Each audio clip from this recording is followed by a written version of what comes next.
Today may order tayo ng Xiaomi 17 Pro Max na buy home credit kay sir, no? Then ayun, all the way from GMA Cavite, no? So thank you sa pag-visit and ang dami niyo rin siguro napuntahan before kayo makakuha ng ganito, no? Yung kanina din. At least ayun, dream come true na yung Xiaomi 17 Pro Max na 12.5 third color black to sir, ha? Tapos yun sir, sige sir, unbox mo na. Approve tayo via home credit, no? Congratulations, may bago kang utang. Another bayarin. Another phone, another utang. Ayan, via home credit lang yan, no? Another. Ayan, okay na yan, sir. Solid.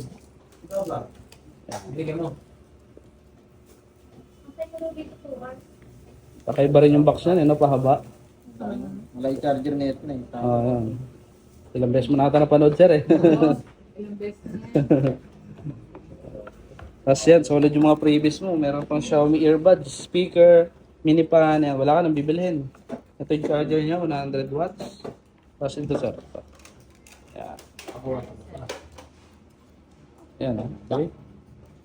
Premium yan, yung black. Nagiging gray kasi yan, eh. Pag ginagawa mo siya. Black, no? Oo. Sige, sir, open mo, sir. Baka lumabas Apple, eh. Pabalik natin yan.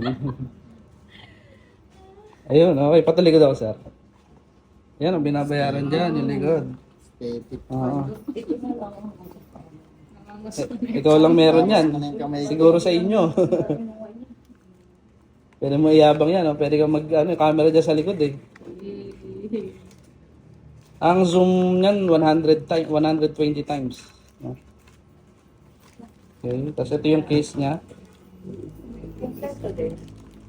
Ayan. Okay na sir. Sige na. Set up na lang natin. Patingin ako sir.